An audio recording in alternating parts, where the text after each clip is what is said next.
Shalom, eu me chamo Laércio, esse é o canal Ministério Rema, o Último Despertar. Esse canal tem como objetivo discutir teologia, história, arqueologia, trazer a você revelações que hoje a maioria das pessoas não trazem, porque se convencionou aceitar as coisas como elas são.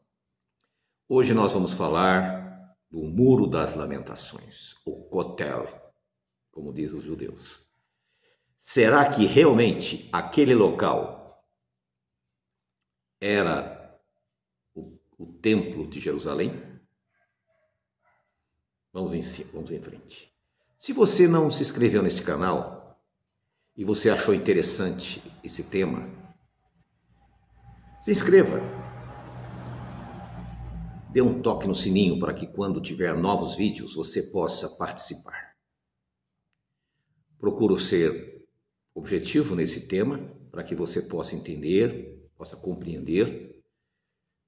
E se você avaliar com critérios, você vai ver que nós temos um pouquinho de razão. Vamos lá. Eu estive em Jerusalém há poucos dias, não fomos em caravana, então nós pudemos parar, refletir e avaliar tudo aquilo que os historiadores têm dito. Mas uma coisa há muitos anos tem chamado a minha atenção. Yeshua, ele disse aos seus discípulos que estavam maravilhados com a grandiosidade do templo. O templo ele era revestido em mármore branco, em ouro, e com o sol batendo, refletindo, era uma coisa realmente extraordinária. Yeshua disse: não ficará aqui pedra sobre pedra que não seja derribada. Fator número 1. Jesus disse que não ficaria pedra sobre pedra. Número 2. Flávio Joséfo, nós sabemos que ele foi um lutador, um guerreiro, um oficial, que lutou contra os romanos. Quando ele foi derrotado na Galileia, ele se tornou intérprete, ele passou para o lado dos romanos para interpretar e traduzir o que era falado entre judeus e romanos. E o que aconteceu? Ele, depois do término da guerra, ele retorna a Jerusalém. E ele relata nos seus livros que ele não conseguiu localizar o local certo aonde estava o templo. Aí vem a pergunta. Yeshua disse que não ficaria pedra sobre pedra. Uma testemunha ocular, Flávio Joséfo, disse que não conseguiu localizar. E Flávio Joséfo frequentava o templo. Ele era um judeu religioso, era um fariseu. Então nós vemos aqui que existe alguma coisa que não está batendo. Por quê? Um muro daquele tamanho, com aquelas dimensões, que a gente parece uma formiguinha do lado dele, tem alguma coisa errada. Então vamos avaliar com mais detalhes. Como surgiu esta ideia que ali era o templo, o que sobrou do templo de Jerusalém? Isso surgiu a partir do século XV, quando Isaac Luria, o rabino Isaac Luria, da cidade de Safed. Esse rabino, ele tinha um hábito estranho. Ele procurava sepulturas de rabinos e colocava placas dos seus nomes. E as pessoas iam lá, os judeus iam lá, e oravam, pedindo intercessão pelos rabinos para que intercedesse diante de Deus. Era um costume que até hoje é mantido pelos cabalistas. Pedir intercessão aos rabinos para que eles intercedam diante de Deus. Mas vamos continuar, o nosso tema não é esse. Isaac Luria chegou em Jerusalém e descobriu um local aonde hoje é o muro.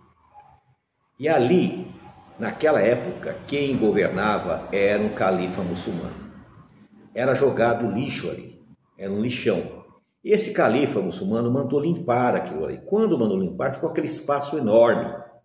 Isaac Luria disse: aqui era onde é localizado o Templo de Jerusalém.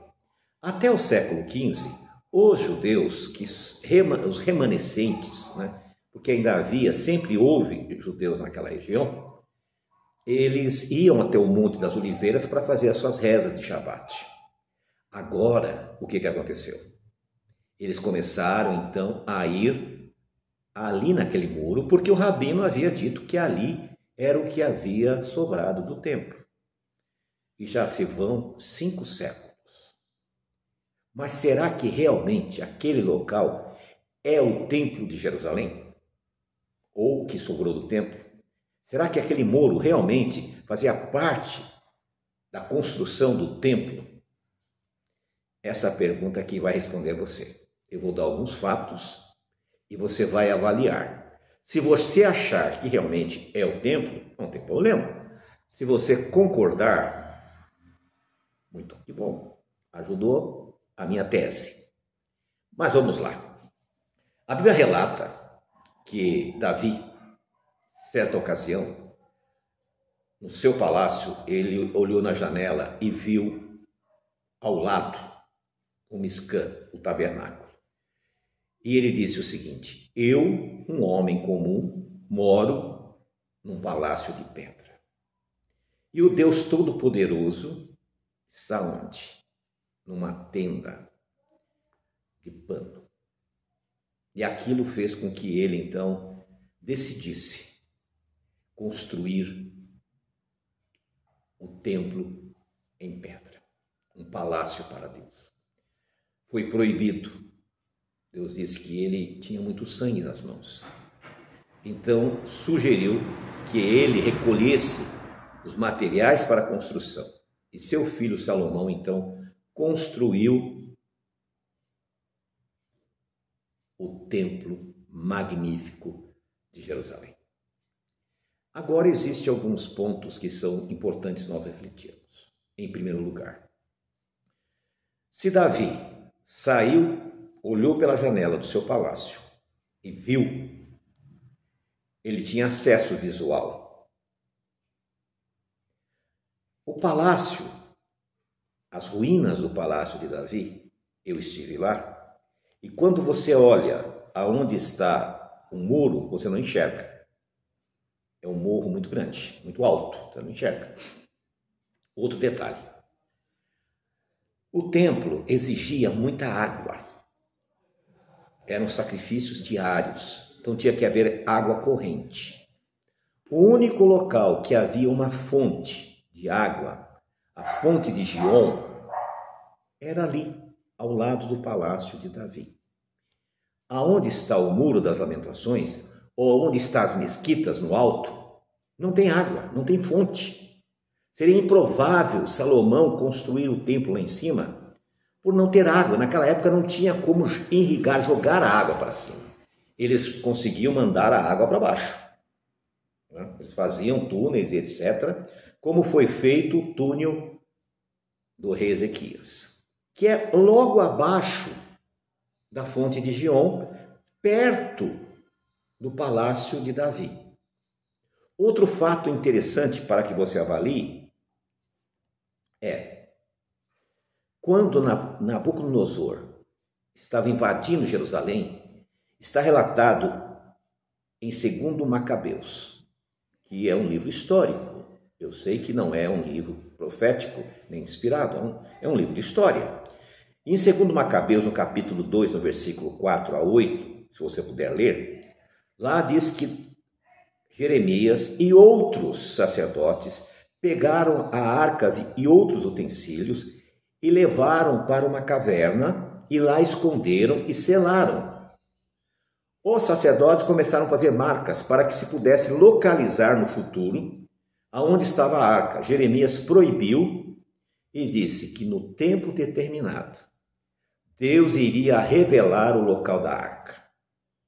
E já se vai 2.500 anos e a arca permanece desaparecida. Outro fato que é importante e relevante. Jerusalém está num combate, numa guerra. Judeus contra babilônios. É óbvio que não seria possível Jeremias pegar a arca se o templo fosse lá onde está o Muro das Lamentações, junto com os outros sacerdotes, e sair no meio da rua, no meio de um combate. Mas ali embaixo, aonde está perto do palácio de Davi, ali à noite seria facilmente possível tirar os equipamentos da arca e esconder. Quando os babilônios invadiram, a primeira coisa que eles correram para pegar foi a Arca da Aliança. Quando chegou lá, não tinha mais nada. Existe um outro detalhe que no futuro, no próximo vídeo, eu vou fazer para vocês, que é justamente sobre por que Salomão casou com a filha de Faraó. Eles tinham uma técnica de engenharia que ajudou a Jeremias esconder a arca sem ser visto, levar a arca pelo túnel de Ezequias e mantê-la escondida. E lá ela está até hoje. Em resumo, o profeta Jeremias, no capítulo 16, no versículo 19, diz assim: só herdamos mentiras. E é uma grande verdade. A maioria do que chega até nós são fábulas, mentiras. Mas estamos vivendo na época das grandes revelações. Hoje é muito fácil você ter acesso à informação. Vemos muito pastores, teólogos por aí famosos vendendo o peixe que comprou, vendendo mentiras, vendendo enganos. E esse canal não é nenhuma coisa especial. Nós não somos sábios, mas nós somos pesquisadores. E o nosso compromisso com a verdade. Então, se você gostou desse vídeo, achou que o que nós falamos tem alguma lógica, compartilhe com seus amigos. Não esqueça de se inscrever. Nós estamos precisando urgentemente chegar a 1000. Ainda falta 200 e poucos. E eu sei que você vai me ajudar.